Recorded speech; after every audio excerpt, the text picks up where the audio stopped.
এই দেখো বন্ধুরা, আজকে আমি কী রান্না করেছি। এই যে ভাত করেছিলাম, তার মধ্যে 2টো আলু সিদ্ধ দিয়েছিলাম আর একটা গোটা জালি কুমড়ো সিদ্ধ দিয়েছিলাম সকালের জন্য। আর এই যে পেঁয়াজ কলি ভেজেছিলাম। হাফ শেষ হয়ে গেছে, সকালে খাওয়া গেছে, আর হাফ রয়েছে। আর দুপুরের জন্য করেছি ছিম চচ্চড়ি, এখান থেকে মা একটু খেয়েছে আর রয়েছে দুপুরের জন্য। আর এবার আমি তৈরি করব মাংস। এই দেখো মশলাটা কষে নিচ্ছি, দেখতেই পাচ্ছ লাল লাল শুকনো লঙ্কা পেস্ট।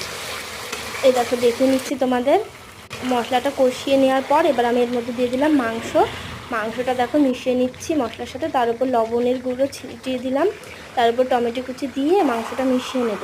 তার উপর দেবো 3টে নতুন আলু ভেজে রেখেছিলাম, পুরোনো আলু দেবো আমাদের জন্য, যেহেতু এগুলো সিদ্ধ হতে সময় লাগে, তার জন্য দিয়ে ঢেকে নিলাম। এতে মাংসের জলটাও তাড়াতাড়ি বেরিয়ে যাবে আর আলুগুলো সিদ্ধ হতেও সুবিধা হবে।